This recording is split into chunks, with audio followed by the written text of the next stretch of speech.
نکاح میں اللہ نے بہت وسعت دی ہے. ہمارے سیکولر لبرل لوگ تو نہیں مانتے نا, کیونکہ تو زنا کے قائل ہیں. میرے جاننے والوں میں ایک شادی ایسی ہوئی ہے کہ لڑکا معذور ہے, لڑکا ڈسیبل ہے, ذہنی طور پہ تھوڑا معذور ہے, تھوڑا نہیں کافی زیادہ معذور ہے, لیکن لڑکے والے ہیں کروڑ پتی, ارب پتی. اب جو لڑکی ہے وہ طلاق یافتہ بھی ہے, انتہائی درجے کی غریب بھی ہے.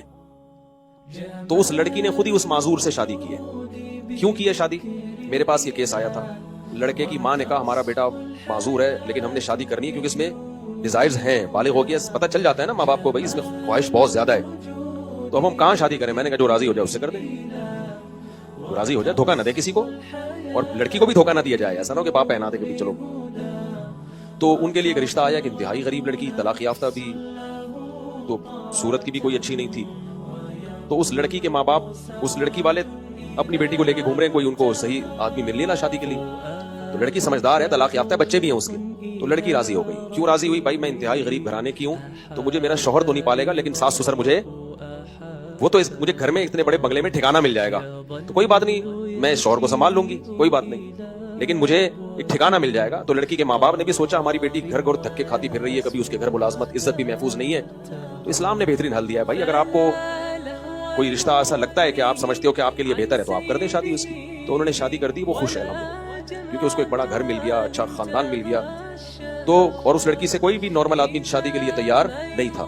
تو جہاں دھوکا ہوگا وہاں جائز نہیں ہے, جہاں دھوکا نہ ہو وہاں دونوں کی میوچل انڈرسٹینڈنگ سے, جب وہ دونوں خوش ہیں تو کسی تیسرے کو کباب میں ہڈی بننے کی کیا ضرورت. ممکن ہے کچھ سیکولر لبرل لوگ بولیں لو ایک اچھی بڑی لڑکی معذور کے حوالے کر دی, بھائی وہ لڑکی خوش ہے اس پہ, ٹھیک ہے نا, کیونکہ وہ ویسے ہی گھروں میں جا کے معذوروں کی خدمت کر کے پیسے کما رہی ہوں. میں اپنے شوہر معذور کی خدمت کر کے پیسے کما لوں, اچھا نہیں ہے کیا؟ مجھے وراثت بھی ملے گی, مجھے اولاد معذور نہیں ہوتی. بعض دفعہ شوہر کوئی ڈسیبل ہوتا ہے تو ڈاکٹر کہہ دیتے ہیں کہ اولاد میں یہ بیماری نہیں آئے گی, مجھے اولاد مل جائے گی, مجھے ایک اچھا سسرال مل گیا. تو ہر ایک کو ساری نعمتیں نہیں ملتی, کچھ چیزوں سے بعض دفعہ دستبردار ہونا پڑتا ہے.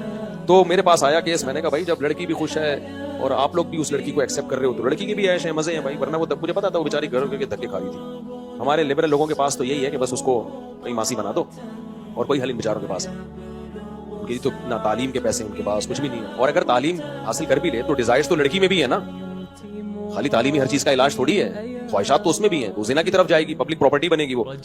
تو اسلام نے حل بتایا کہ بھائی لڑکی اور اس کے ولی اگر راضی ہوں تو پھر نکاح ہو سکتا ہے. اس میں کچھ, ہاں اس میں لڑکی کے ولی کے ذمے ہے کہ وہ بیٹی کا فائدہ دیکھ کے کرے کہ اس کے نقصانات کم ہیں, اس کے نکاح کے فائدے زیادہ ہیں, تو کرے. اگر وہ سمجھتا ہے کہ نقصانات زیادہ ہیں فائدے کم ہیں, مثال کے طور پر بعض دیوانے ایسے ہوتے ہیں مارتے ہیں پیٹتے ہیں, پاگل ہو جاتے ہیں, منہ توڑ دیں گے, تو پھر جائز نہیں ہے کرنا. بھائی بعض پاگل ایسے ہوتے ہیں, وہ بیچارہ معذور ہے ذہنی, لیکن ایسا نہیں ہے نا کہ مارتا پیٹتا ہو. بعض ڈپریشن کے مریض ہوتے ہیں, وہ گلے دبا دیتے ہیں. تو پھر یہ نہیں ہے کہ چونکہ پیسہ ملے گا تو بیٹی کو پیسہ ملے گا, بچے کی تو پیسہ ملے گا نا, ٹوٹ ٹاٹ کے برابر کر کے رکھ دے گا تھوڑے دنوں میں. تو معذور میں بھی فرق ہوتا ہے نا.